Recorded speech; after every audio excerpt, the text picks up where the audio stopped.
Did you miss your deadline to renew your Medicaid coverage? You can still send your completed annual review form to Healthy Connections Medicaid. You may be assigned to another health plan, but you can ask to come back to First Choice within 60 days of renewed Medicaid eligibility. It's your family. It's your choice. First Choice is the right choice. Renew and choose us. Visit selecthealthofsc.com/renew to learn more. Okay, round two. Name something that's not boring. A laundry? Ooh, a book club. Computer solitaire, huh? Ah, sorry, we were looking for Chumba Casino. That's right, ChumbaCasino.com has over 100 casino-style games. Join today and play for free for your chance to redeem some serious prizes. ChumbaCasino.com. No purchase necessary. Void where prohibited by law. 18+ terms and conditions apply. See website for details.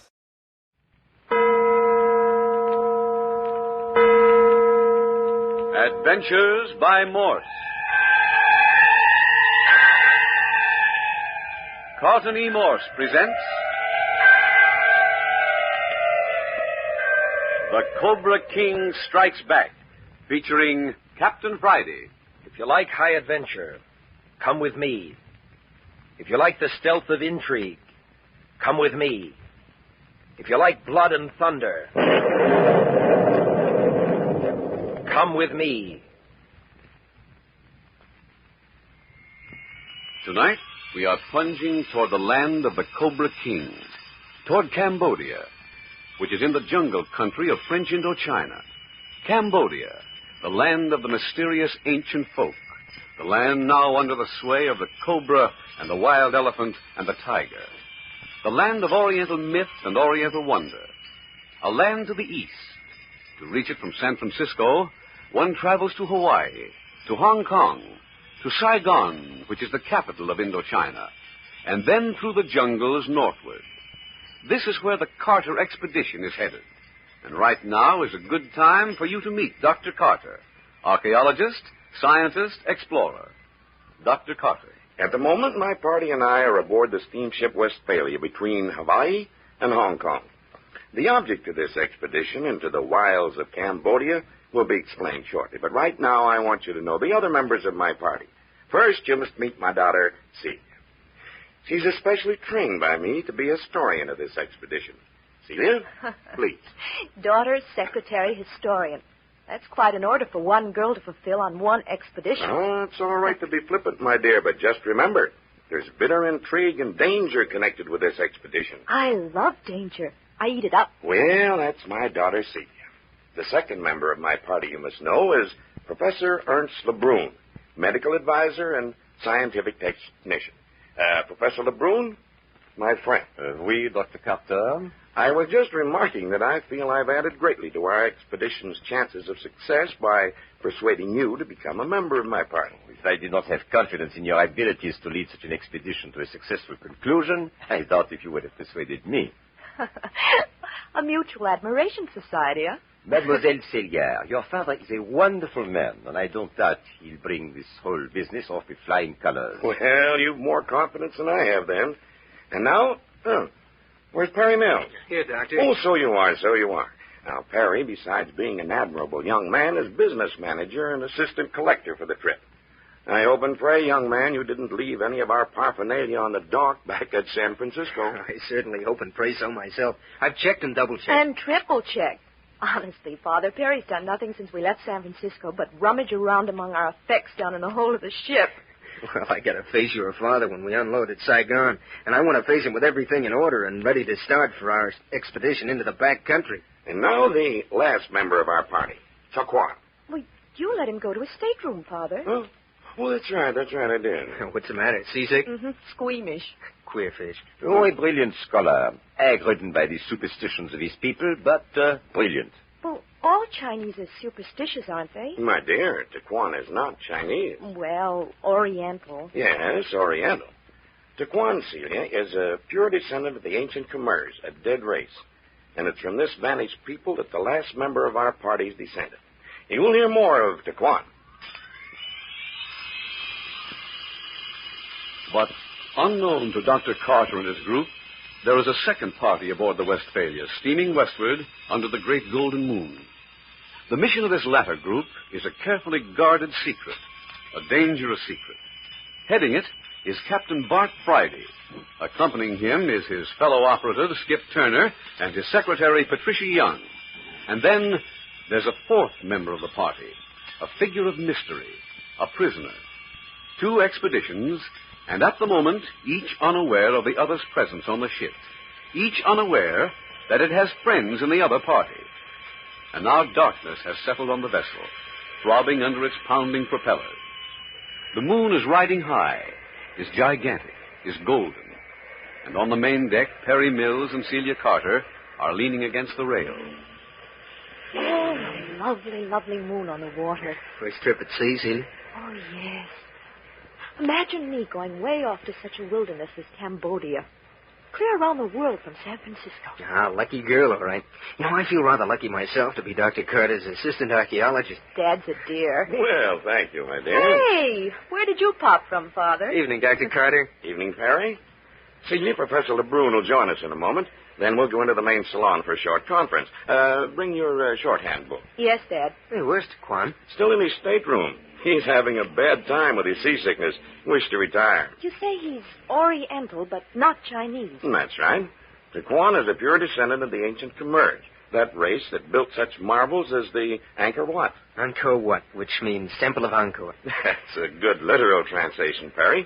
You see, some 2,000 years ago, this race of Khmers arose to mighty strength. A civilization sufficient unto itself. Quite right, Perry.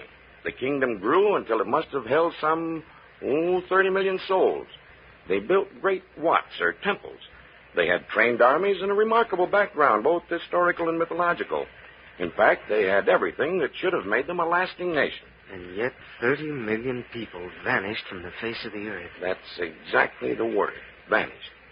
When Angkor Wat was first discovered some 80 years ago by the Frenchman Muot, it looked as though the entire population had one day laid down their implements, walked out, never returned. But what did happen to them? If we knew, my dear, we'd not be on this expedition. And we're going to Angkor Wat to see what we can find. We is good. Well, I'm part of the expedition, for goodness sake. Of course you are, my dear. Yes, we're going into the old Khmer realm. But we're not going to stop at Angkor Wat. That particular region has been milked dry of information. Further to the north, however, are other abandoned cities, some of which have been recently discovered, others of which are only known to exist by rumors and legends. And we're going to hunt for one of those legendary cities? Well, something like that. Only it isn't going to be quite such a hopeless proposition. That's where Taquan comes into the picture. I wondered about him. Professor LeBrun picked him up over at the University of California. His brilliant mind so attracted LeBrun that he struck up an acquaintance and discovered that Taquan was a descendant of the Khmers, and had only recently come from Saigon, the French capital in the east. Hey, he's an interesting chap, all right. Yes, it seems that he'd come in from the agricultural region and nothing more than a breechclout, and he demanded to be taught. He was turned over to a French parochial mission. Fathers dressed him and taught him. His brilliance delighted them so they laid aside an allowance to send him to the University of California. Oh, interesting. Yeah, I remember the day LeBrun brought him to see you, Dr. Carter. Yes, the professor knew I was interested in the Cambodia problem, and so he brought Taquan to see me. Developed that he knew the region north of Angkor Wat unusually well. In fact, knew of a city back in the wilderness that has not yet been discovered by explorers. Well, a little lecture in Cambodian archaeology. Oh, there you are, LeBrun. Oh, as you say, here I am. There we all are. All except our little premier. Where is he? He's not receiving visitors. Having a little private trouble with the old Devil Sea. Sorry I was delayed, the doctor, but coming up the companionway, the most amazing thing happened to us. Nothing unpleasant, I hope. Quite the opposite. Would you think I bumped squarely into? You met someone you know. I say, what depth of discernment. You're making fun of me. Oh, really, I am not. I did meet an old friend, a very brilliant fellow. None other than Captain Friday. Say, you don't mean the Captain Friday in charge of the Worth murders and the City of the Dead mystery? Remember him, do you, Perry? The very same Captain Friday. And you just ran into him tonight? Oh, isn't that rather peculiar, LeBrun? Not at all, Doctor. You see, he and his party boarded the ship at Honolulu last night. Well, what on earth is he doing on his way to Hong Kong? Oh, most mysterious. I had to tear myself away to join you folks. Or perhaps I would have found out. He's waiting down in the salon for us to join him. Oh, that's a pleasant surprise. We'll just postpone our conference until tomorrow. Celia, we won't need you tonight after all. All right. And I'll stay right out here on deck and soak up some more moonlight. Don't you want to come along and join us? Me go down there and sit around in a cloud of cigar smoke while half a dozen men hold the floor? I should say not. Wise girl. Hey, don't lean too far over the rail. We don't want to lose our historian this early. Good night, everyone. We'll take this companionway.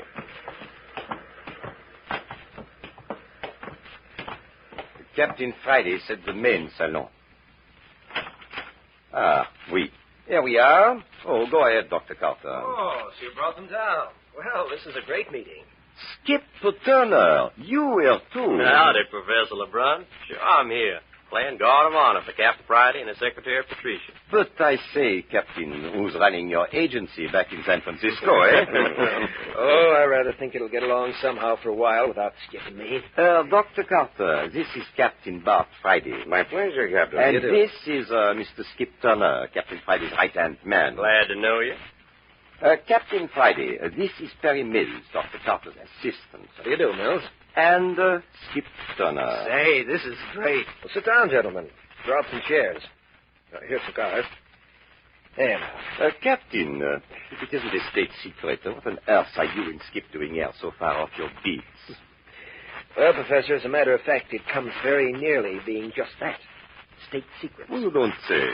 I wouldn't care to have our business made general knowledge on shipboard. Oh, by no means. I retract my question. Oh, no. It isn't at all necessary. I intended to tell you. It's a very unusual story. And rather fits in with your own work. Something to do with the ankle region? Quite a bit. I've got a prisoner aboard this ship. Murderer? Bloodthirsty young peacock. He's not so wrong at that. The last man who tried to keep him in chains got himself strangled with a wet silk cord. An Indian thugging trick. It isn't pleasant. I'd rather have them use a sharp knife myself.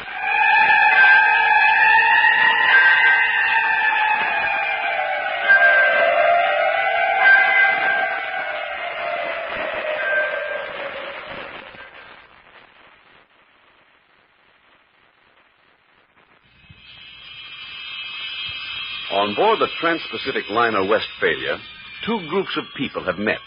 One headed by Dr. Carter, archaeologist. The other headed by Captain Friday, private operator. Captain Friday is telling about a prisoner he is taking to Saigon, French Indochina, the same port from which Dr. Carter is launching his expedition. Captain Friday has just said, I've got a prisoner aboard this ship. His last keeper was strangled. He's an international plotter, a troublemaker. Well, looks like you're getting into big business, Captain Friday. After a manner, perhaps. He's a subject of Cochin China. I'm taking him to Saigon, the French capital. Remarkable. You're going right into our territory. Yes. But there's a closer relationship between your scientific expedition and my little party than that, Dr. Carter. Of course, you know the story of how France got hold of the Cambodia territory. Yes. Luo, the Frenchman, when he discovered the ruins, carried the word back to France. And by being on their toes, French diplomats took the territory over before the rest of the world learned of the Khmer ruins. Fast workers, huh? Oh, any nation would have jumped at the chance to get French Indochina, had they known about it. Yes, it was a rich land, lying fallow for someone to take it. After all, Mr. Turner, Siam was in no position to investigate the Cambodia ruins, even had she known of them. France immediately opened this new and rich scientific field. All right, I'm squelched. I take it back. Well, if Skip doesn't want to argue the point, Captain Friday, suppose you continue. Well, as you just explained, France got Cambodia by means of a diplomatic coup. It didn't set well with a lot of people in that region, especially those with the Siamese leaning. Many felt that Siam had lost a vast treasure. But France has gotten little return for the amount of money expended in that territory. To date, anyway. That's true, Mills. And yet there's much dissatisfaction. Well, that's easily explained. There are innumerable legends of tremendous Khmer treasure which are supposed to be buried beneath the ruins of those old cities. Treasure? You mean casts of gold and jewels? Oh, no, much more fascinating loot than that. For instance, there's supposed to be a huge emerald Buddha seated on a golden coiled cobra, Numerous golden Buddhas, altar furnishings, priests and king's regalia, golden lions, golden howdahs, and chairs. My word, Perry, that is a lot of Well, I'm only reciting from the legends. According to the myths, the Thais Vandals came down from the north in great hordes and overran Cambodia. To save their treasures of the palaces and temples, priests buried them beneath the cities with the aid of slaves. Afterwards, the slaves were slaughtered. Jolly sort of folk, these Khmers. Well, these rumors are probably at the bottom of the dissatisfaction. Anyway, a certain Cambodian element feel that they've been robbed. Up until the time the French missionaries entered the field and began to educate them, the resentment was unorganized and latent. They were ignorant, had no idea how to go about revenging themselves. Yeah, the old story. Yes, Dr. Carter. But French fathers continued to educate the people. The French government even assisted their efforts with appropriations. They selected brilliant Cambodian youths and gave them what corresponds to a high school education right in Saigon. And then they selected the brightest of their pupils and sent them to American and European universities. Hey, we have just such a student in our party. What's that, Mills? Sure, a chap named Taquan. Well, we have another locked in Skip's cabin. Extraordinary, Captain Friday. You mean a Cambodian college graduate has become an international criminal? Hardly that, Doctor. He's a representative of the rebellious element in Cambodia. He's been in the United States trying to raise a secret expedition to penetrate the jungles north of the city of Angkor, claiming that he knows the location of another of the lost Khmer cities. Say, you don't suppose... Oh, I say, Perry, let's not speculate, huh? Speculation's bad business. Sure, of course. Excuse me for breaking in, Captain Friday. It looks as though I'm telling you a story you already know. You mind telling us who this chap is you two have in handcuffs? Not at all. A fellow called Fen Lo. Never heard of him. Have you, Dr. Carter? I don't recall the name. Please go on, Captain. Well, it appears that Fen Lo has been telling that he knows the location of this new city's buried treasures. Rather odd. He didn't dig it up for himself and his friends, then, isn't it? According to his story, it'll take many men and some very modern evacuation machinery to get at it. That corresponds with the legends. The priests are supposed to have filled the passages leading down to the treasures with rock and a sort of cement. Oh, but they wouldn't have to tunnel in the original passage. Couldn't they dig in the earth paralleling the rocked-in part? No, Perry. It's too big a job for the natives. Even so, the treasure room would undoubtedly be cased in by a wall many feet in thickness. Yeah, but look here. If there's all this treasure under these cities, why don't the French government dig for it? That's just the point, Skip. The French are not convinced that there is any treasure. It's all rumor and native legend. They're not willing to spend the great sums necessary to excavate on the mere chance of finding something. And another thing, France hasn't had the money to put into such work, not under present conditions. In the meantime, she doesn't want other people nosing around too closely. By the way, Dr. Carter, how did you ever get permission to take an expedition into the country? By agreeing to turn over 90% of anything we should run across to the French government. Don't seem like that'd be very profitable. This is a scientific expedition, not a treasure hunt. Frankly, Captain Friday, I'm quite dubious about there being any treasure. I see. Well, anyway, the French government heard about Fen Lo's activities in the United States and demanded his apprehension. We caught him in San Francisco and turned him over to the French consulate. A French attaché was started on the trip with him to Saigon. En route to Honolulu, the Frenchman was murdered. You don't say. By Fen Lo? No. No, Fen Lo was manacled to his berth.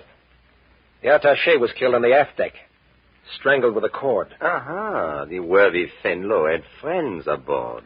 If he did, they were never apprehended. Fen Lo was taken from the ship at Honolulu, and the French consulate, unwilling to subject another of its attachés to a like fate, called for a couple of volunteers to escort the fellow the rest of the way to Saigon. And you and Skip Turner responded. Well, I'll say we did. A 2.5 months vacation, and all expenses paid. Every peace officer in San Francisco volunteered. Well, finally, they put me in charge, and I selected Skip to come along. We picked up Fen Lo in Honolulu and boarded their ship. And that's the story. But Mr. Turner mentioned your secretary, Captain. Oh, yes. I promised her she could come along on the next case. I didn't know, though, it would take us halfway around the world. But weren't you afraid to have her come after what happened to the French attaché? You don't know our secretary, Mr. Mills. Skip's right. Patricia's perfectly capable of taking care of herself. However, she's in no danger. It's quite apparent that the whole object of the attaché's death was the release of Fenlo. If there are any attacks on my party, it certainly won't be against my secretary. A remarkable story, Captain Friday. A remarkable story. Doubly so, since our paths have crossed. Captain, I think I'll take a look in the cabin. I want to give the only Cambodian in captivity the once-over. All right, Skip.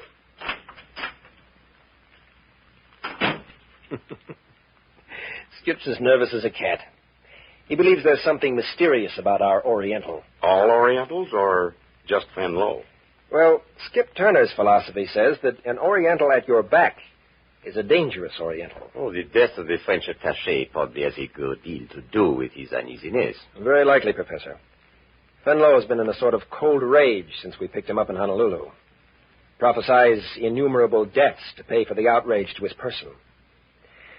However, everything's gone smoothly so far. Listen. What's the matter, Mills? Thought I heard someone call out. I don't hear anything. All sorts of queer creaks and groans on a steamship. I remember... Listen. Someone's running. Captain Friday, the prisoner's gone. Fenlo's escaped? Yeah, look at the handcuffs. Incredible. My word. Did he do that? Scrape the flesh off his hands, forcing them through the manacles? He did, and he had someone to help him. There's no doubt about that. He couldn't have done this to himself alone. Pieces of flesh still clinging to the manacles. You're certain about that, Captain Friday? I've seen some strange and terrible things take place in the East. Dr. Carter, I don't believe there's a man in existence that could have gotten out of those handcuffs alone. His hands were cuffed behind him and fastened to his bunk. And I saw to it that the cuffs were tight to his wrists. Sure, he couldn't have got away without help. But hadn't we better get on his trail? I don't think there's any hurry, Skip. He can't escape from the ship, and we're still a good number of days from Saigon. But if the French attaché was murdered... The first thing to do is to inform the master of the ship. He'll warn everybody aboard to remain in his cabin, then form a searching party. I'll attend to that myself. Please excuse me. Yes, of course. Now, look here, Dr. Carter. Supposing I go give Celia an earful of this and send her to her cabin if she's still on deck. Good idea, Perry. Tell her to keep to her stateroom and keep door and portholes locked. I certainly will. Oh, that lad does crave excitement.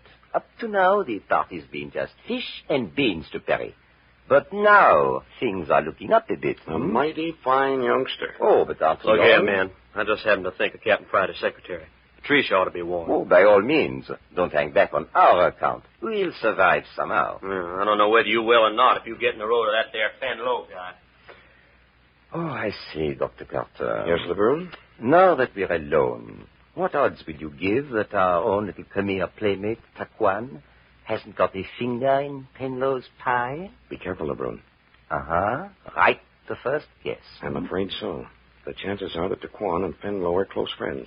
Both of them have been sent to American universities by French missionaries. Oh, undoubtedly. And take care, Professor. Don't put the idea into Captain Friday's head. If Taquan becomes mixed up with the authorities, we may never get him farther than Saigon. Our expedition is hopeless without him to guide us. Are you certain Captain Friday doesn't already suspect? I've been afraid of it. In fact, I have an hunch that he went to Taquan's stateroom on his way to organize the searching party. Do you think so? I do. Perhaps we'd best go see for ourselves. Come along with me.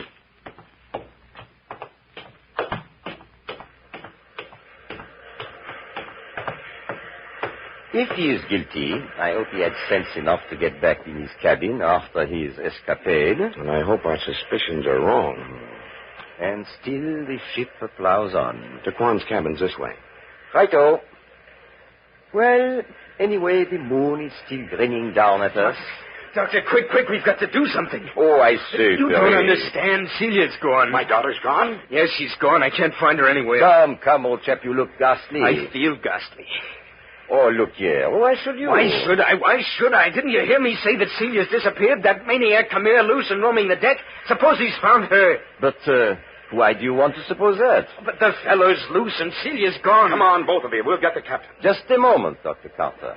Now, look here, Terry. Are you going off half-cocked, or do you know what you're talking about? Oh, I tell you, it's true. Every word of it's true. Where have you looked? Everywhere. I've been on both decks. I've been in all the salons. I even went into her cabin. Was it unlocked? Yes, What's that? Quiet, Perry. It's coming from the lower deck. Do you recognize that? No, Doctor. What is it? It's an ancient Khmer death chant. death chant.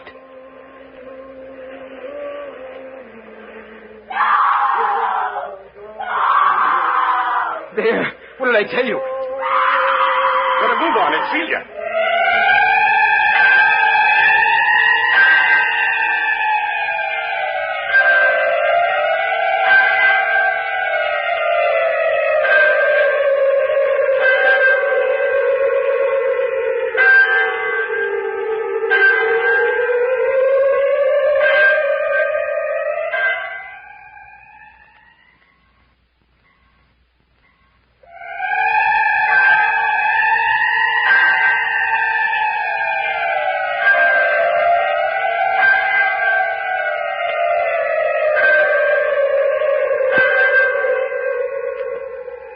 You have just heard the opening episode of The Cobra King Strikes Back, the newest adventure thriller by Carlton E. Morse. Adventures by Morse bring you new excitement week after week. Next week brings you the second episode, laid in Saigon, that weird and wonderful seaport of Cochin China, known as the French capital of the East. The deadly shadow of the ancient Cobra King already has fallen upon both the party headed by Dr. Carter and that led by Captain Friday. But not until the two groups land on the shores of French Indochina does the deadly force of evil descend in all its venom. Watch for next week's episode entitled Something About the Hooded Snake.